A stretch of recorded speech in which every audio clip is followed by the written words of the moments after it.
Good morning everyone, I am Rose de Brasilias and I will be having demo teaching this morning in the form of language-based approach. So before we proceed to our discussion, let's have a prayer first. So Ms. Santos, please lead the prayer. And the Father, the Son, the Holy Spirit, Amen. And then of the Father, Son, the Holy Spirit. Again, good morning class. How's your weekend by the way? That's great. So let's have check the attendance first. So Miss Secretary, how's the attendance? Very good. Everyone is present today. So before we proceed to our activity, who can recall first the discussion we had last meeting? Yes, Mr. Antonio. Very good. We discussed about the figures of speech and the types of the literary devices last meeting. So before we proceed to our activity, I will divide you into two groups in which this side will be the group 1 and this side will be the group 2. So in this activity, I have prepared to you 3 sentences that is consists of jumbled words in which you are going to arrange it to form the correct sentence. And the first group that will get 2 points will receive 10 points, and the other group will receive 5 points to the next activity or quiz that we will have after the discussion. So just raise your hand if you are going to answer. Yes, group number 2, what is your answer to the first line? Maybe, but you are closer to the correct answer. How about you, group number 1? Very good. You got the correct answer. And the sentence goes like this. And that has made all the difference. So let's proceed to the sentence number 2. In diverged a yellow 2 wood roads. Group number 1, you are raising your hand. What is your answer? I'm sorry, but you got the wrong answer. How about you, group number 2? Very good, you got the correct answer. So, here's the correct answer. 2 roads diverged in a yellow wood. And then, let's proceed to the last sentence. Doubted I ever should if back I come. Yes, group number 2, you are raising your hand. What is your answer to sentence number 3? Oh, that's good. You got the correct answer. And here's the correct answer. I doubted if I should ever come back. So, the winner is the group 2. The group 2 got 2 points and the group 1 got 1 point. So it means the group 2 will receive 10 points, and for you group 1 you will receive 5 points to the next activity or quiz we will have later after the discussion. So that's it. We already arranged these 3 lines to form its correct sentence. So who among you here has an idea about the activity? Yes, Miss Manggubat? Very good. This activity will enhance your creative minds to form or create sentences through language. But as you can see, these lines came from the poem of Robert Frost, which is The Road Not Taken, in connection to the topic we will discuss this morning. So at the end of the lesson, learners should be able to define what is poetry, define and identify the different forms of poetry and the elements of poetry, and lastly, write a poem applying the elements in writing a poetry. Okay class, who has an idea what is poetry? Yes, Mr. Almerino? Very good. Poetry is an art form in which human language is used for its aesthetic quality. It consists of largely oral or literary works in which language is used in a manner that is felt in the author or the user or even the audience.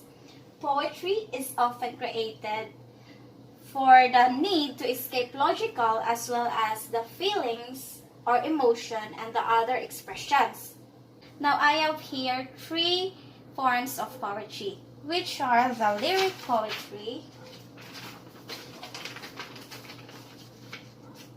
the descriptive poetry,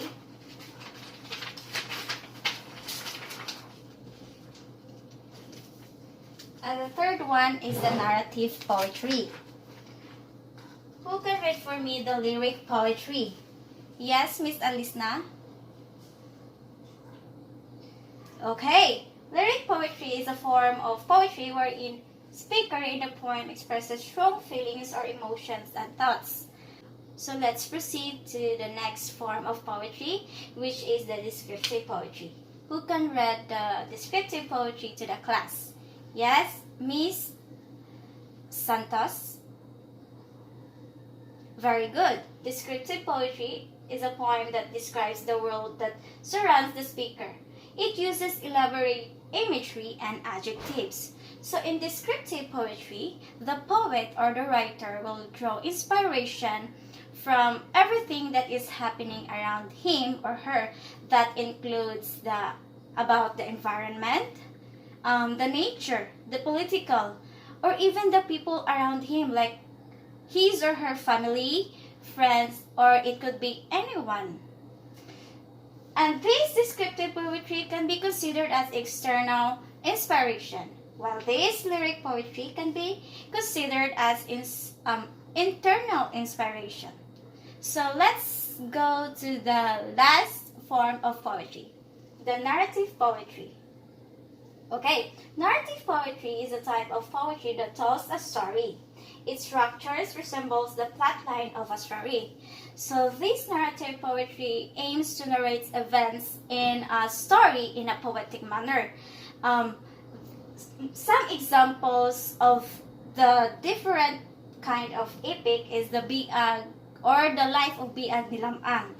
So do you have any questions about poetry and the forms of poetry? So we can proceed to the elements of the poetry. Any questions? Next, we have the 8 elements of the poetry. These are the theme, the tone, the mode, the imagery, the symbolism, the stanza, the rhyme, the rhythm, and the meter. So the first one is the theme. Theme tells what the poem is all about. It is the main focus of the poem itself, contains the messages, point of view, and idea of the poem. Next is the tone and the mode. The tone and the mode can be interconnected with each other as they both deal with emotions. So the tone, it talks about the author's emotions involved in the poem he or she writing. So it can be this can be identified through the words used by the authors and the manner of writing, while in the mood, it refers to the customs felt by the reader from the reading the literary pieces.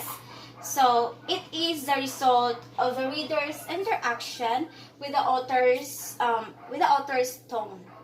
Next is the imagery.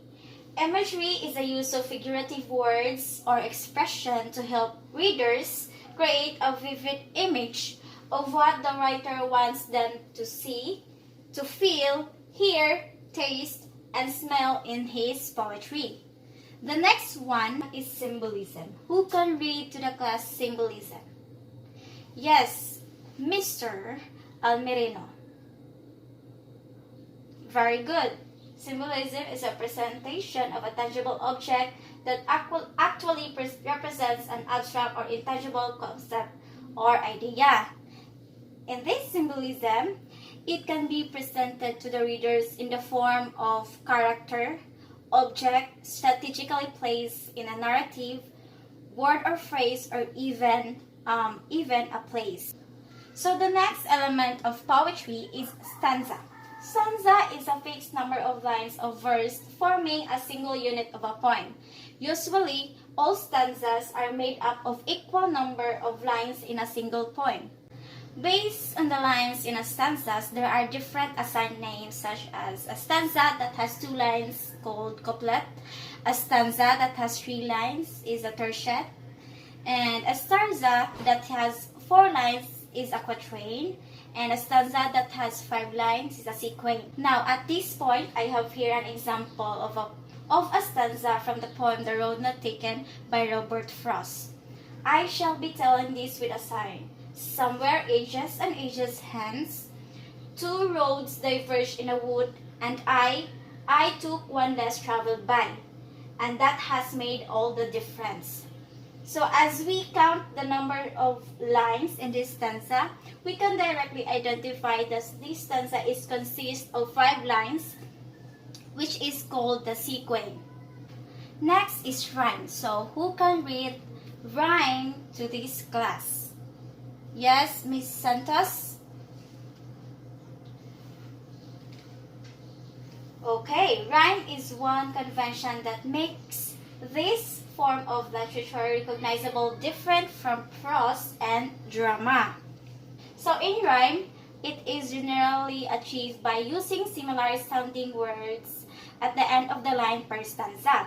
It is called a rhyming scheme as a pattern. Let us proceed to the last but not the least element of the poetry, the rhythm and the meter. So who can read the rhythm and meter to the class? Yes, Mr. Elisayo?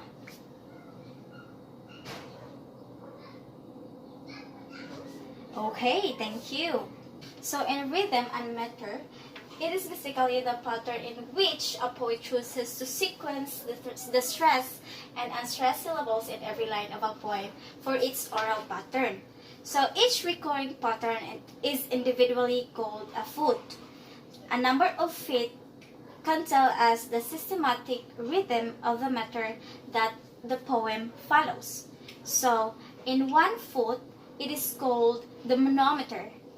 The 2 feet, it is called the dimeter. The 3 feet, it is called trimeter, and the 4 feet is called tetrameter. The 5 feet, it is called the pentameter, and lastly, the 6 feet, it is called the hexameter. And that ends our discussion this morning about the poetry, the forms of poetry, and the elements of poetry.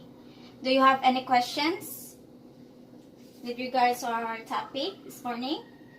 Are we clear? So I have here an activity in which it is called create a new ending. You're all having fun with our activity, which is the create new ending.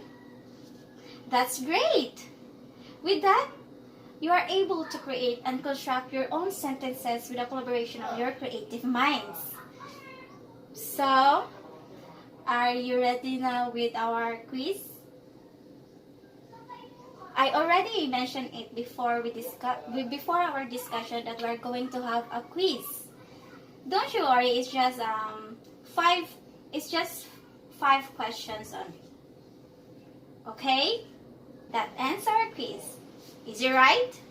So, as of now, we don't have enough time to check your paper. So, please gather all your paper and pass it in front. All papers in? Okay. And for your assignment, choose a partner to create a short poem that consists of 3 stanzas with 4 lines, applying the different elements of the poetry. Are we clear? Any questions about the assignments? Okay. So further announcements will be posted to the GC or the group chat. So keep posted. That's all. So that's it. Thank you and goodbye. Goodbye, class.